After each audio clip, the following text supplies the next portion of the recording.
Bienvenue sur Ikigai Voyage, la chaîne où on parle de voile, de voyage et de changement de vie.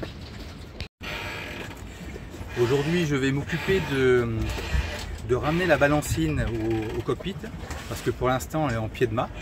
Alors je profite d'être un peu à l'abri et puis d'avoir un petit peu de temps. C'est pas le temps idéal parce qu'on a quand même pas mal de vent. Enfin, c'est pas le temps idéal pour faire des vidéos parce qu'on a quand même pas mal de vent. Voilà, alors je vais devoir faire avec un certain nombre de contraintes. Moi qui aime bien avoir des choses un peu logiques, j'aurais préféré ramener la balancine côté tribord parce que c'est là où j'ai les commandes qui me permettent de gérer la baume en ouverture. C'est-à-dire que c'est là où j'ai mon alba de baume, c'est là que j'ai mon écoute de GV et c'était logique d'avoir la balancine là. Le seul truc c'est que la balancine elle passe à l'intérieur du mât et elle sort côté bâbord. Donc là c'est un peu mort pour la faire aller de l'autre côté. Donc je vais être obligé de la faire aller sur le côté bâbord. Et l'autre contrainte que j'ai, c'est qu'ici les coinceurs sont hors de prix. Donc je vais le faire avec un coinceur comme ça. Voilà. Et non pas les taquets qui se lèvent et qui se rabaissent au niveau du coinceur. Donc là je vais modifier un petit peu mon passage de commande. Et je vais vous montrer ça au niveau du pied de mât ce que ça va donner. Alors la balancine sort ici, elle descend et donc pour l'instant elle est sur un taquet. Voilà. Moi je veux la faire passer à partir d'ici. Donc je vais récupérer là celui qui est libre.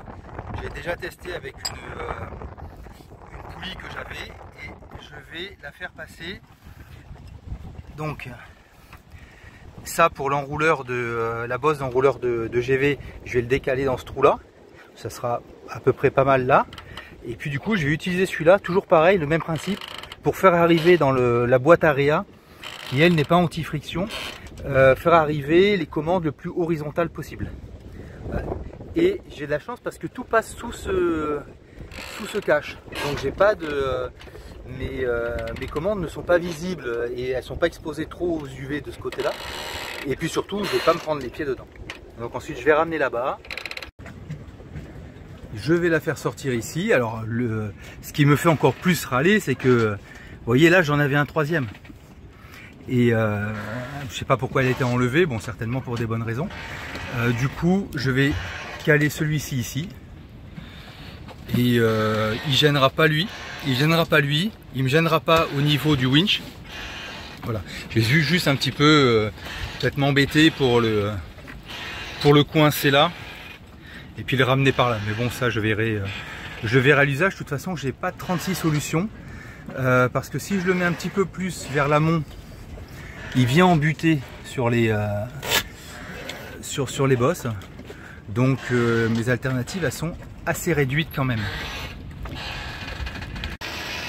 L'étape suivante, ça va être d'enlever lui en lui attachant un messager, enfin deux messagers, un pour refaire revenir la bosse d'enrouleur et puis un autre pour faire revenir la balancine. Voilà. Mes deux messagers sont prêts, un pour ma bosse, un autre pour la balancine. Allez, on va faire sortir tout ça de là, bien tout replacer. Alors pour la bosse, étant donné qu'il faut que je la repasse dans le réa là-bas, j'ai pris une garcette qui était finie, qui était coupée, pour pas être embêté. Ce que j'ai fait avec la garcette coupée, c'est que je l'ai attachée là au winch.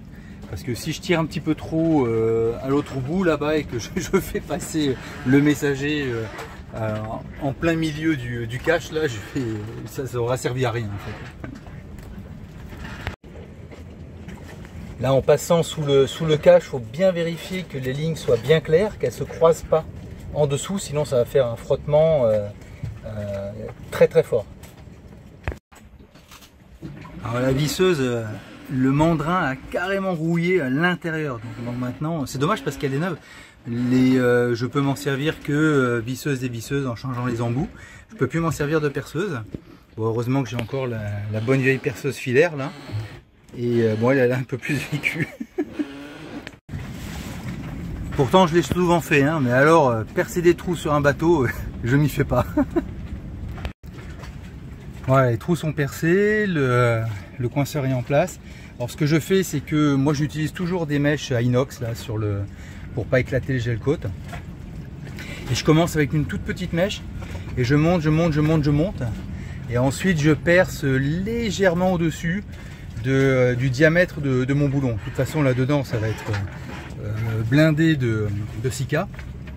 Mais surtout, on n'arrive jamais à vraiment percer tout le temps verticalement, surtout quand ça bouge. Et ben, quand c'est un tout petit peu plus large, ça laisse un peu de jeu au boulon pour pouvoir bien les récupérer. Donc on les voit là, ils ressortent ici. Alors j'ai eu du bol, hein, parce que c'est la seule longueur que j'ai. Et alors, c'est la même longueur que tous les autres. Donc c'est vraiment bien. Sinon, il aurait fallu attendre pour finir le boulot. Avant de mettre mon sika, je passe toujours un coup d'acétone là sur les parties que je vais en coller, c'est-à-dire là au niveau du pont et puis au niveau du dessous du coinceur. Alors cette étape là, je fais un bon masquage. Alors j'ai présenté la pièce, hein, comme ça, j'ai commencé à masquer autour. Et puis après j'ai bien masqué plus loin parce qu'on enlève le sika qui est en surplus. Parfois ça déborde, donc, et je le fais avec du scotch qui est pas large, qui doit faire un petit peu plus d'1 centimètre. Comme ça c'est plus pratique pour faire les petits arrondis. J'ai protégé aussi la pièce avec du scotch là, pour pas que ça remonte sur la pièce. Et je vais enlever le surplus avec mon doigt et puis tremper dans de l'eau avec du liquide vaisselle pour pas que ça colle. Et puis après j'enlèverai au final avec le scotch. En dessous j'ai mis une rondelle avec un écrou. Bon là il n'y a pas ça tire pas à l'arrachement, hein, donc il n'y a pas besoin d'avoir des gros renforts. Et puis ça porte juste le poids de la baume, donc on n'est pas non plus sur des gros efforts. Oui, et j'ai mis aussi du sika dans les trous, et donc ça a débordé un peu en dessous, un peu sous la rondelle. Alors là après il y a deux écoles, il y a ceux qui serrent fort tout de suite, et puis ceux qui disent on serre et puis après le lendemain on resserre.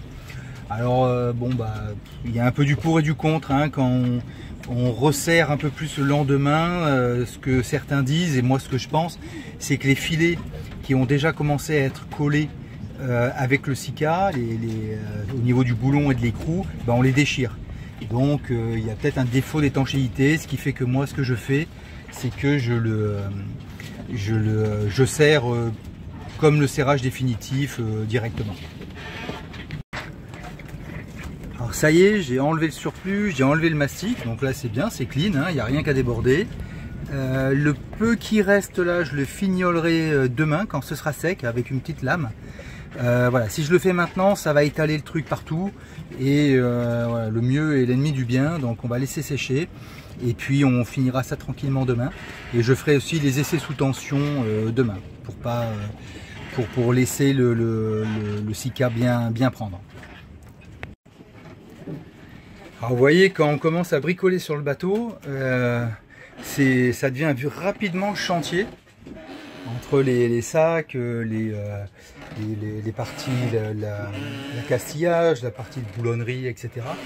Donc je vous encourage quand même à avoir du matériel à bord si vous souhaitez bricoler sur le bateau ou réparer des choses, parce qu'on est vite à court de trucs qui avant le départ étaient hyper accessibles, ne serait-ce que l'acétone. L'acétone c'est hyper accessible. Une fois qu'on est ensuite en voyage, c'est plus compliqué à trouver, ou en tout cas c'est plus compliqué à trouver là où on se trouve. Parce qu'il y a toujours un endroit où on peut en trouver, mais pas nécessairement là où on est et là où on a besoin de travailler. Donc moi j'ai pas mal de boulons, de vis, dans des caisses comme ça, où tout est rangé. J'en ai quand même un bon paquet, et je me suis quand même retrouvé en rade. Alors bon, c'est sûr qu'on ne peut pas avoir un atelier comme à la maison, mais il y a des choses qui vont être indispensables. Le vaigrage est replacé, ça y est. Alors c'est bien pratique ces grandes plaques en plastique là, parce que du coup ça s'enlève et ça se place vite, c'est imputricible, donc c'est vraiment pas mal. Donc ça y est, la balancine elle sort là. elle est toujours prise sur son taquet. Ici, j'enlève pas le taquet, je la garde au taquet lorsqu'on est au port, voilà, parce que ce que je fais aussi, c'est que la baume, en bas, en bout de baume, je la coince sur le rail de Fargue, pour pas qu'elle soit en plein milieu, pour pas qu'elle gigote. Donc du coup, elle est prise avec la balancine et dans la continuité jusqu'au rail de Fargue. Ce qui fait que comme j'y mets de la tension dedans, je préfère que ça reste au taquet. J'enlève juste la balancine du taquet quand on part en nave. Elle est reprise en bas sur sa poulie. Là au niveau des coinceurs, alors elle est un petit peu en biais ici. Et comme ça c'est un réa anti-friction, bon bah ça pose pas de problème. Et puis si ça pose un problème, je la ferai passer à l'extérieur. Elle passe sous le cache. Hop.